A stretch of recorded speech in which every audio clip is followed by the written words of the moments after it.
Well, we're talking about all the past winners of the IPL. You know, being able to build a team that can at least have an 80, 90% success rate at home. Having been a part of recent IPLs from a coaching perspective, who do you think has the best home ground advantage and who performs best at home? Started playing some huge shots, Morris, in a 4-day game, and he was like, geez, you're batting like a millionaire. So I had to just inform him. He was a millionaire. He's just become one.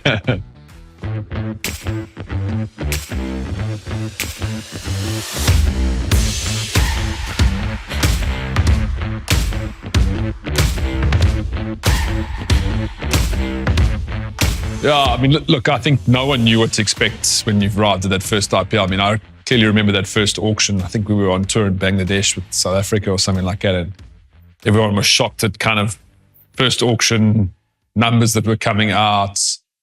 And I think world cricket kind of changed in that moment forever. Actually, a funny story out of that auction was that, Warnie and I we just played against each other in Australia and things were a little bit tense, and the Royals had brought us together. So I remember the owner of the Royals phoning and the three of us having to have a bit of a make-up conversation. But I think that was the unique thing. You know, you'd gone from being kind of like enemies on the field to now suddenly becoming teammates, and that's how franchise cricket changed. I wasn't there in the beginning of the tournament. I arrived, I think, by game 3, and the Royals hadn't had a great start to the underdog squad, a lot of youngsters. The Royals took a bit of a different approach, not really buying any kind of Indian superstars. I mean, I think in those early years, the likes of Ganguly, Sachin Tendulkar, Dravid, Laxman, Kumble, whether they were good T20 players, they were still the Indian superstar. And I think a lot of teams were kind of driven by getting one of those superstars in, where the Royals took a kind of maybe, Warnie was the superstar that they backed, and then try to put together a squad of people that could play for each other and get some momentum in the tournament. So I arrived, first game in Hyderabad, we chased over 200. I was batting with Yusuf Pathan. I mean, he couldn't even speak English. I was trying to, I was on 70, he was smashing it, and we were trying to talk to each other out in the middle, and you find a way to communicate. We ended up winning the game, and then, things went from strength to strength. But being in a squad like that in the early years, like Ravindra Jadeja, he's gone on to be an Indian superstar. Just there he was 18, 19, a little rock star, finding his way. And, so our team in that first year, winning the first ever IPL was amazing.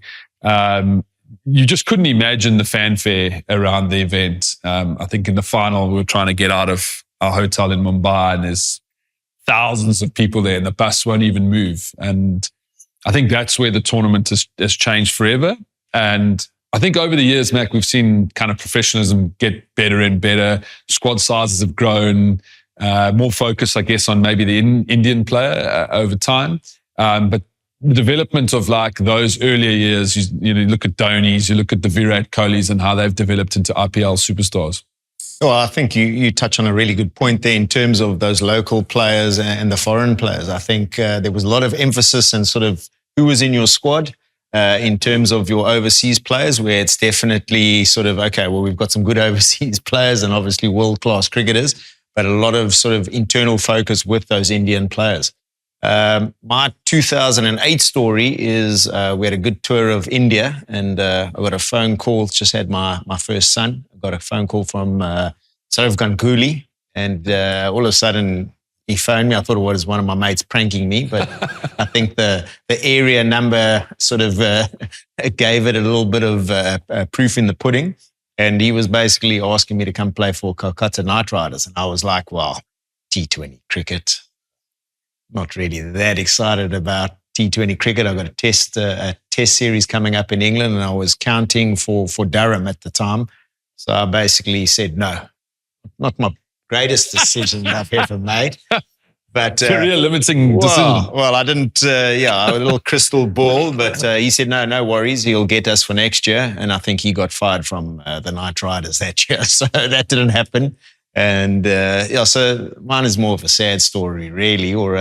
Listen, decision making's never been your greatest skill, but I mean, if I think back, a couple of standouts, in the world game. I mean, I think first IPL, second IPL coming to South Africa. I mean, I think people still talk about 2009 in South Africa. I think it was put together in a couple of weeks because of elections in India. And that's when I think you also realized outside India that the tournament had huge potential. You know, coming here, seeing stadiums full, you know, these new teams on a global stage being, you know, having fan bases, having people engaging with them. Incredible to see how IPL has, you know, created the landscape for franchise cricket growth, set the standard for T20 cricket. I mean, if we take the 2007 World Cup when India won, 2008 IPL, and then 2009 traveling out of India, I mean, those 3 years have probably changed the landscape of cricket forever.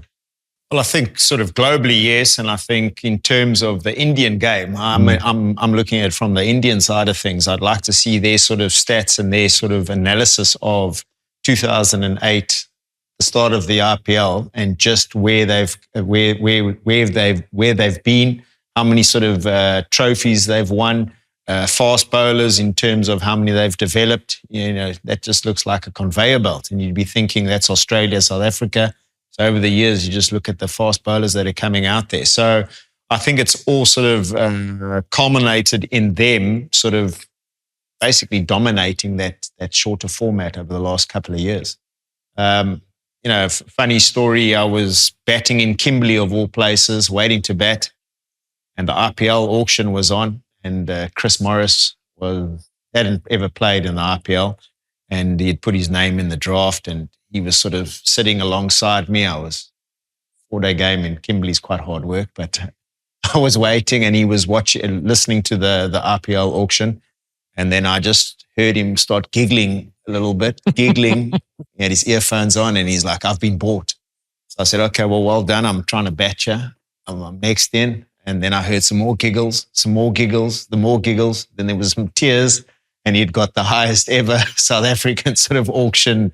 He just like started looking at me. This is crazy. They're still bidding for me. So a moment that changed his life forever. I went into bat, and he followed me a little bit later. And Johan van der Walt was bowling. You know, Johan van der Walt's never short of a word out there, and started playing some huge shots. Morris in a 4-day game, and he was like, "Geez, you're batting like a millionaire." So I had to just inform him. He was a millionaire. He's just become one. Mackie, you done coaching in the IPL. I mean, I did 5 years of playing, and then a lot of media work right there at IPL. You know, I think some of built some great friendships. You know, if I think about Matty Hayden, Warney, Shane Watson, the guys that I interacted with a lot, but also like a lot of Indian, you know, greats that you get to know. You learn a different side of kind of the way people think and operate, and also Indian culture for me. I mean, you know, you get exposed to so much more now at the IPL than you used to when you toured with your country. You've coached some of the greats of Indian cricket. Let's just talk about a Virat Kohli. Like how, you know, for you, how was that experience of watching him go about his work in the backgrounds? Well, I think, you know, it was a little bit in terms of getting into a new environment, you're always trying to find your feet, you know, try and get into a guy's personality and how he operates. And then obviously with his cricket language. But I mean, he's just big business. He's a superstar in India. You can't sort of comprehend the pressure that he's under. You know, he can't move anywhere. Virat Kohli, I think I started counting, the first day I started counting number 18 shirts next to the ground about a week out. And that soon sort of turned into like count the non-Virat Kohli shirts. But I think, you know, as I said, superstar, my dealings with him were very sort of honest up front. You know, he wants RCB to do well. I think any team he plays in, he's got so much passion for. I think he knows the fan base and what they want from RCB. So for me, the guy sort of down on a level, can chat. I think even though he's a superstar and you see his movements, and then just the way he practices, like always smart practicing, and just that middle of the bat. You know, that's what struck me. These great players, when they're practicing, whether having a throw down in a net, just that middle of the bat. So I could be throwing to someone else, I could tell you who was batting when he was there. So very specific, and just a guy that loves cricket.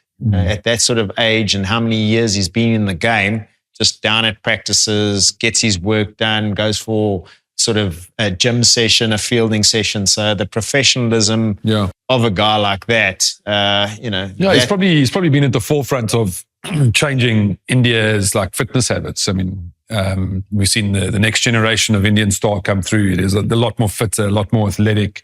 We talk about MS Dhoni. I mean, for me, I think having played against him a lot, got to know him well, seen his longevity in the game. I mean, that stumping the other day was just world-class, fast hands. I mean, you talk about fanfare. I mean, basically, I think the Chennai brand has been built off the back of MS Dhoni. Virat Kohli as well, longevity, incredible passion for the game. I mean, when you look at a player like that, it often amazes me that he's still so motivated, so hungry. And then the other one, I think that's got an important IPL ahead of him is Rohit Sharma. We've seen him have a lot of success with India, but Rohit over the last couple of years has probably not been at his best in the IPL, not captaining now, and he's another key figure going into IPL 25. Yeah, I think he's a sort of aggressive nature, and you look at his stats, and I'm quite stats driven. That's probably his worst format. It was quite boring. Yeah. It's interesting. He's a very attacking sort of 50 over player, and you'd think that would just be a natural sort of progression for him. But he's definitely struggled over the last couple of years. Whether he losing that captaincy, whether it was an agreement or whatever it is, how that impacts him. He's obviously got a couple of titles under his belt, but we're hoping to see the best of him, unshackle him with that captaincy. It was crazy to play against them last year for RCB, and Pandya comes on and they almost start chanting Rohit's name. So there's a lot of dynamic there in that camp as well. So I think the success points of IPL over the years has been having a very strong home ground advantage. Being able to build a team that can at least have an 80, 90% success rate at home. Having been a part of recent IPLs from a coaching perspective, who do you think has the best home ground advantage and who performs best at home? We played our first game there last year, RCB versus CSK. And I think, the brand that they've built up over the years, the fan base, they know their wickets. They've had leadership in terms of Stephen Fleming and MS Dhoni for years and years and years. There's almost that sameness about them. So I don't think they've had the greatest of squads on paper, but they just seem to get the job done. And I think their home ground advantage is, I didn't know it before last year, but guys sort of almost feel like, okay, we're going to CSK. If we've got a chance here, if we get a chance here, it's a huge, huge game. Preparation side of things, I would say they probably got the best. Yeah, and that's MS Dhoni's great skill. I mean, I think for him, it's like on the park, instinctive decision-making, getting the best out of players around him, and plays the moment. And throughout his career, he plays the moment incredibly well. I mean, we've seen him year after year. I mean, even last year, at the age and the longevity that he is, still perform as well as possible. Obviously got injured as the tournament went on. But, just the ability to get the best out of people and plays the moment extremely well. I think on that as well, he gets a lot of half volleys.